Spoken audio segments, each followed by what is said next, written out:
नमस्कार साथियों, academy check में आपका बहुत बहुत स्वागत है। और मैं हूं किशोर और आज आपको मिलवाते हैं केसरदेव जी सैनी, जो बात करूं सरस्वती बाल विद्या मंदिर के डायरेक्टर सर हैं। उनसे बातचीत करेंगे, उनकी जर्नी के बारे में जानेंगे। इससे पहले मैं आपको बता दूं कि एकेडमी चेक पॉडकास्ट एक हमारी एक न्यूज़ चैनल है, जिसके तहत हम बात करें कि जो भी 95 से अबो जो बच्चे हैं, जो 10वीं में 12वीं में, उनके इंटरव्यूज हम आपके सामने लेके आएंगे। उनकी जर्नी है वो आपके सामने हम लेके आएंगे। इसके अलावा हम बात करें कि जो डायरेक्टर हैं, स्कूल के हैं, कॉलेज के हैं, ITIs के हैं, उनकी जो इंटरव्यूज़ हैं, उनकी हिस्ट्री, उनकी जर्नी के बारे में हम आपको अवगत करवाते ही रहेंगे इस चैनल के माध्यम से। तो आप हमारे साथ लगातार इस चैनल पे बने रहेगा और चैनल को भी सब्सक्राइब करके आप आगे बढ़ते रहेगा। इसके अलावा मैं आपको जानकारी के लिए बता दूं कि एकेडमी चेक जो academycheck.com हमारी एक वेबसाइट है, जिसके थ्रू आप IAS, IIT, जी नेट, देश की अच्छी से अच्छी कोचिंग में अगर आप एडमिशन लेना चाहते हैं तो आप हमारी वेबसाइट है academycheck.com, इस पर आप विजिट कर सकते हैं। इसके थ्रू अगर आप कहीं एडमिशन लेंगे तो आपका जो मैं बात करूं तो फीस होगी, उसमें भी आपको छूट मिलेगी, आपको फ्री डेमो क्लासेज मिलेगी। और फिर अगर आप सेटिस्फाई होते हैं डेमो क्लास लेने के बाद, सेटिस्फाई होते हैं, आपकी कुछ फीस लगती है, अगर सेटिस्फाई आप नहीं होते हैं तो भी आपकी फीस आपको वापस कर दी जाएगी। तो ये तमाम फैसिलिटीज़ के लिए आप हमारी वेबसाइट है academycheck.com, उस पर आप विजिट कीजिएगा। और अब हम आपको मिलाते हैं श्री केसरदेव जी सैनी, सरस्वती बाल विद्या मंदिर सीनियर सेकेंडरी स्कूल के डायरेक्टर हैं, और उन्होंने गाँव ढाणी देहात में किस प्रकार से अपने आप को यहाँ पे स्थापित किया है, इसकी पूरी जर्नी के बारे में आप वीडियो को अंत तक देखते रहेगा। धन्यवाद।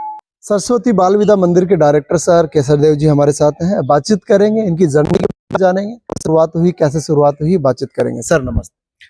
नमस्ते सर। अपना इंट्रोडक्शन हमारे दर्शकों को बताइए सर।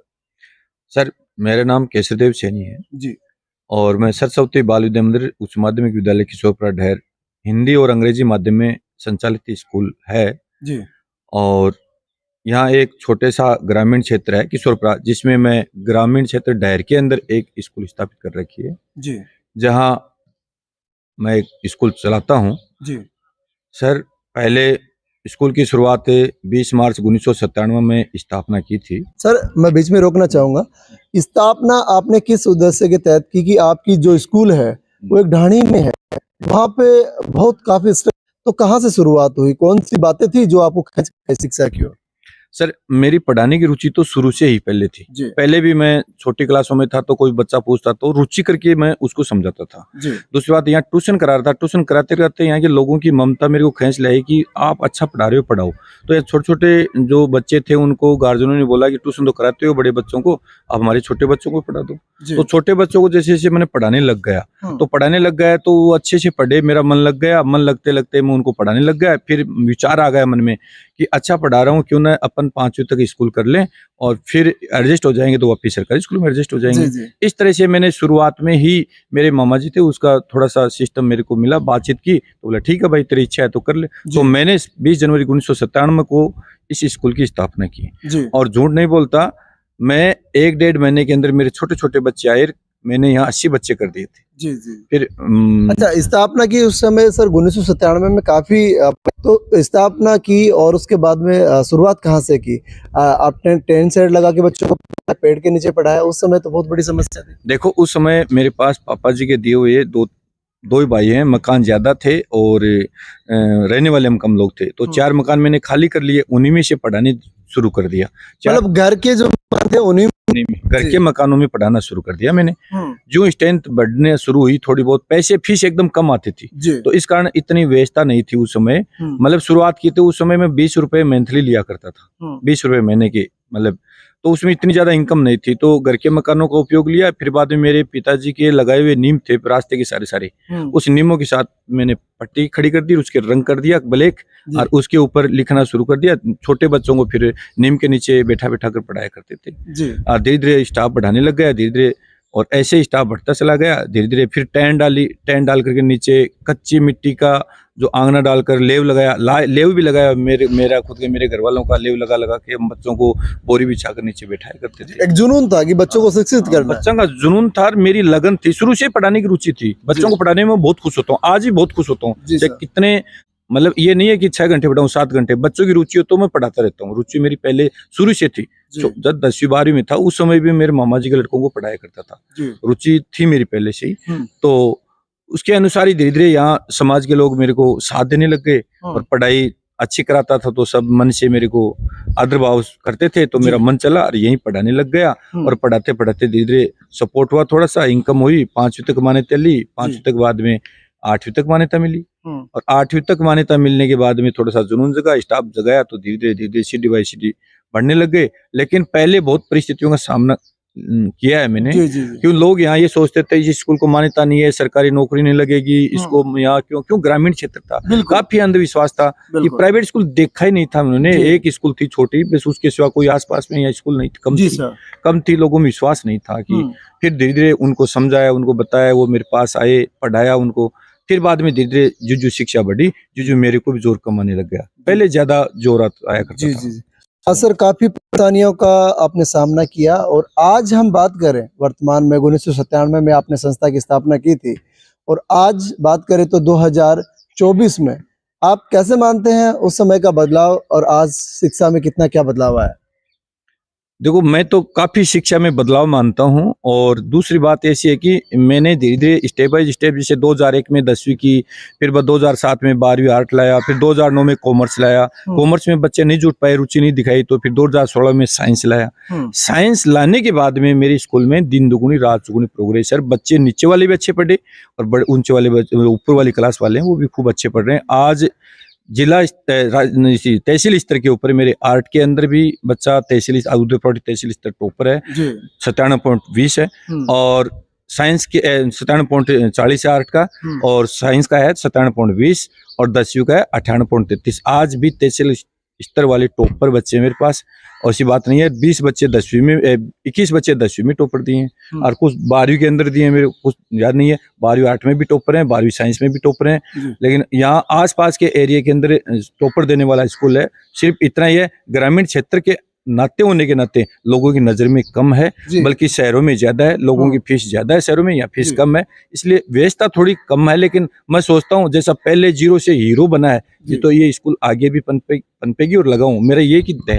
जी सर, अभी हम बात करें तो कितनी क्या स्ट्रेंथ आपके पास है, और कितना बड़ा कैंपस है जो हम बात करें आपके पास अभी है? देखो, 2 कैंपस हैं, हिंदी मीडियम अलग है, इंग्लिश मीडियम अलग है। इंग्लिश मीडियम का मैंने इस साल ही चालू किया है। कैंपस है 6 बीघा जमीन के अंदर मेरा कैंपस और ग्राउंड दोनों है, और अच्छे बच्चे हैं। 350 बच्चे इंग्लिश मीडियम में, बाकी बच्चे 1200 बच्चों में से बाकी बच्चे हिंदी मीडियम में। धीरे धीरे इंग्लिश मीडियम की स्ट्रेंथ बढ़ रही है और हिंदी मीडियम की बढ़ रही है। और अब अगले सत्र के अंदर मैं हॉस्टल शुरुआत कर रहा हूँ, क्योंकि बच्चे कितने का सर अभी? 1200 बच्चे हैं। 1200 बच्चे। कहीं ना कहीं सर संतुष्टि मिलती है कि भाई अपने जिस उद्देश्य के तहत हमने इस संस्था की स्थापना की थी, और संस्था भी आज फली फूल हो रही है और बच्चे भी पढ़ रहे हैं, और काफी जो सेक्टर है सरकारी सेक्टर उनमें बच्चे जा रहे हैं, तो कहीं ना कहीं एक संतुष्टि मिलती है कि यार जिस उद्देश्य को लेकर हमने संस्था की स्थापना की थी आज वो सफल हो रहा है। सर छोड़ो, देखो इस मामले में तो आप छोड़ो, मेरे किशोरपा गांव के अंदर आज 8 गांव में सबसे ज्यादा डॉक्टर हैं,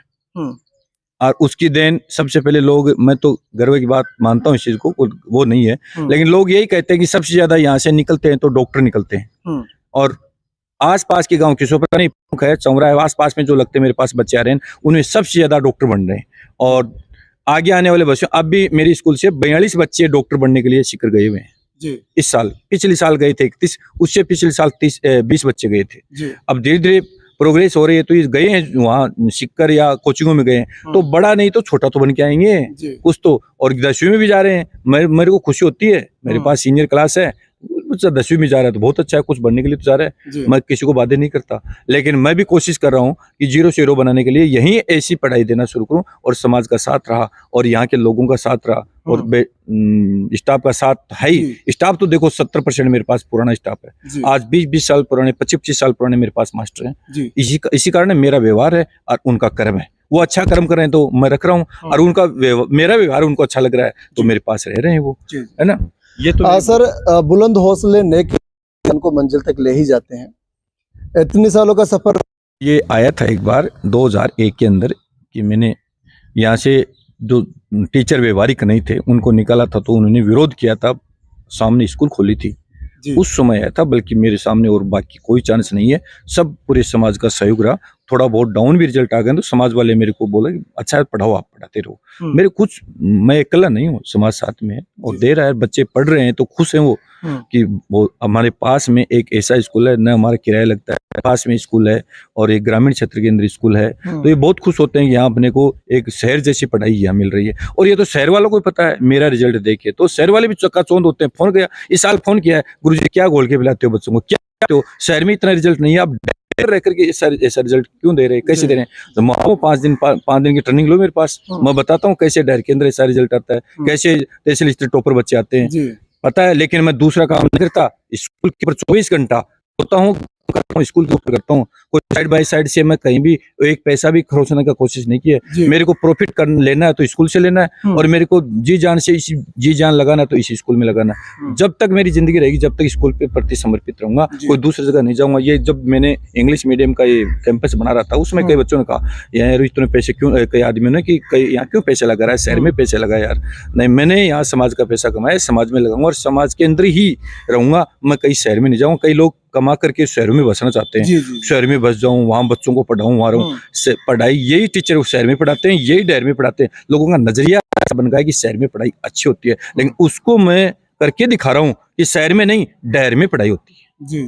लोगों को दिखा रहा हूँ, देख रहे हैं, रिजल्ट देख रहा है नहीं मेरा, देखो रिजल्ट। और अब और आएगा। और एक पिछले साल कैंपस चालू था मेरा, मैं वहाँ स्कूल बार बार हिंदी मीडियम में जाया करता था, तो बोलते थे सर वहाँ मत आओ, उस काम को जल्दी कराओ, आप हम पे विश्वास रखें ना, आपका रिजल्ट टॉपर आएगा, टेंशन करने की जरूरत नहीं है। तो मैंने आधी बार स्कूल को संभाला है, आधी बार इस काम को संभाला है, टॉपर दिया है आपके सामने, तहसील टॉपर तीनों बच्चे दिए हैं, 10वीं 12वीं 8 12वीं साइंस में। तो स्टाफ मेरा समर्पित है, मैं स्टाफ की बढ़ाई करना चाहता हूँ। मेरा स्टाफ को तोड़ने की कोशिश करते हैं लोग, लेकिन वो होते हैं कि हमें जिंदगी भर रहना है, कोई 2 साल 3 साल रह करके कोई स्कूल से निकलना नहीं है, क्योंकि उनको पता है 70% स्टाफ यहाँ स्थायी है, तो अपन भी स्थायी रहेंगे और ये भी स्थायी रह रहे हैं। वो कर्म कर रहे हैं, अपने कर्मों का ले जा रहे हैं, मेरे को कमा के दे रहे हैं, तो मैं भी खा रहा हूँ। सर, बड़ी समस्या रहती है गांव ढाणी देहात में, गरीब तबके के बच्चे भी बहुत रहते हैं, फीस है वो अफोर्ड नहीं कर पाते हैं। कैसे मैनेज करते हैं? गांव ढाणी में आपकी ये संस्था है, जो गरीब बच्चे हैं उनके लिए आपकी संस्था कैसे क्या काम? देखो, मेरी स्कूल में गरीब बच्चे हैं, उनमें से जो जिसके भी माँ बाप नहीं है जिंदा, उनको तो बोला हुआ है कि फ्री पढ़ाता हूँ, और फ्री पढ़ भी रहे हैं और पढ़ के गए भी हैं। और बाकी बच्चे जो गरीब हैं तो वो 2 रुपए कम दे देता है। पहले वादा नहीं करता हूँ किसी से इतने पैसे में पढ़ा दूंगा, बाद में रुपए कम देता है तो माथे के लगा लेता हूँ। दूसरी बात, घर की कंडीशन मैं भी देखता हूँ, या दूसरे का नहीं, यहीं के बच्चे हैं, यहाँ का मैं रहने वाला हूँ।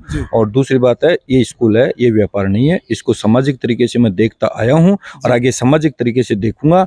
और पैसे कमाने की जरूरत उसको होती है जिसकी औलाद अच्छी नहीं रहती है। मेरी औलाद पे मेरे को गर्व है। आज मेरे बच्चे सब कमाने वाले, इंटेलिजेंट हैं, ये कमा के सब कुछ दिखा देंगे मेरे को कमा के उनको देने की जरूरत नहीं है। मैं ये समाज को करके दूंगा, समाज के अंदर ऐसा एक अड्डा बना के दूंगा कि यहाँ से डॉक्टर, इंजीनियर, RS IAS पैदा होके जाएं।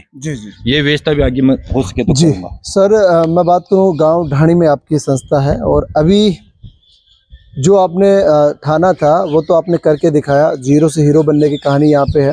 काफ़ी बच्चे हैं यहाँ से निकलकर अच्छे प्लेटफॉर्म पे देश दुनिया में इस संस्था का नाम रोशन कर रहे हैं। और IAS, डॉक्टर, अभी सर बता रहे थे कि डॉक्टर यहाँ से बने हैं, और खूब सबसे ज़्यादा डॉक्टर हैं वो किशोरपुरा में हैं।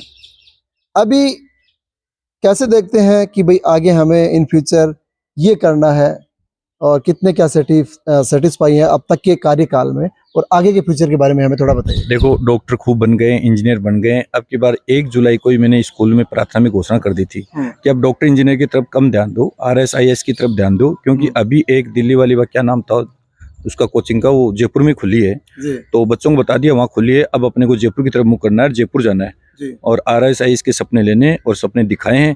और देख लें 2-4 साल में जिस तरह से डॉक्टर इंजीनियर पैदा हो रहे हैं, और उसे RS IAS भी पैदा करके यहाँ से बना के भेजेंगे, बन के आएंगे कोचिंगों में जा जाके। और सर, ये तो आप भी मेरे पास आते जाते रहते हैं, आपको भी इस किशोरपुरा के बारे में आसपास के गाँव में मालूम है कि क्या क्या प्रोग्रेस है, शिक्षा क्या थी क्या है। अब लोग हैं जो ऊंचे ऊंचे सपने ले रहे हैं, पैसे लगा रहे हैं, बच्चों के ऊपर भी लगा रहे हैं। यदि गरीब आदमी है तो भी वो पैसा लेके बच्चों को अपने कोचिंग में भेज रहा है और पढ़ा रहा है, बन के आ रहे हैं कुछ। और किशोरपुरा गांव ऐसा छोटा गांव नहीं है कि कोई भी भर्ती निकले उसमें 2-4 मतलब पोजीशन पे रहता ही है, मतलब डलते हैं बच्चे, एक भी सीट खाली नहीं जाने तक किशोरपुरा आज इस गाँव, ये हालत है इस गाँव की, कारण स्कूल के आसपास में रहने का। ये धन्यवाद सर बातचीत करने के लिए। धन्यवाद सर बातचीत करने के लिए। पहले से कैसे समझा नहीं। इसको यूज करना। एकेडमी चेक को अपना कीमती समय देने के लिए धन्यवाद सर। बहुत बहुत थैंक यू सर। आपने ये थे हमारे साथ सरस्वती बाल विद्या मंदिर के डायरेक्टर सर केसर देव जी, जिन्होंने अपनी जर्नी के बारे में बताया। 1999 में संस्था की स्थापना की। एक समय था जब परिस्थितियों में पूरी संस्था थी और परिस्थितियों से घिरी हुई थी, बहुत सी परेशानियां थी, और आज सेटिस्फाई इस कारण है कि 1200 बच्चे संस्था से पढ़ रहे हैं। संस्था से वो बच्चे निकले हैं जो देश के बड़े बड़े पदों पे आसीन हैं और आज ये सेटिस्फाई हैं। हम लगातार एकेडमी चेक के थ्रू आपको जो भी संस्थाएं हैं उनके डायरेक्टर हैं और 95 से अब जो भी बच्चे हैं उनके इंटरव्यू जो आपके सामने लगातार एक एपिसोड हम चला रहे हैं वो आपके सामने लेके आएंगे। और आप हमारे एकेडमी चेक के थ्रू अगर किसी हमारी वेबसाइट है academycheck.com, उसके थ्रू आप कहीं मैं बात करूं किसी कोचिंग में आप एडमिशन लेना चाहते हैं, IIT करना चाहते हैं, आप जी IAS की तैयारी करना चाहते हैं, तो आप हमारी वेबसाइट है academycheck.com, उस पर आप विजिट कर सकते हैं। हमारी वेबसाइट के थ्रू अगर आप एडमिशन लेते हैं तो आपको कुछ छूट मिलेगी, आप फ्री डेमो क्लास भी ले सकते हैं। तो आप बगैर किसी देरी के academycheck.com पर विजिट कीजिएगा और आप अगर कहीं भी स्टडी करना चाह रहे हैं तो एक बार विजिट जरूर कीजिएगा। जय हिंद, जय भारत।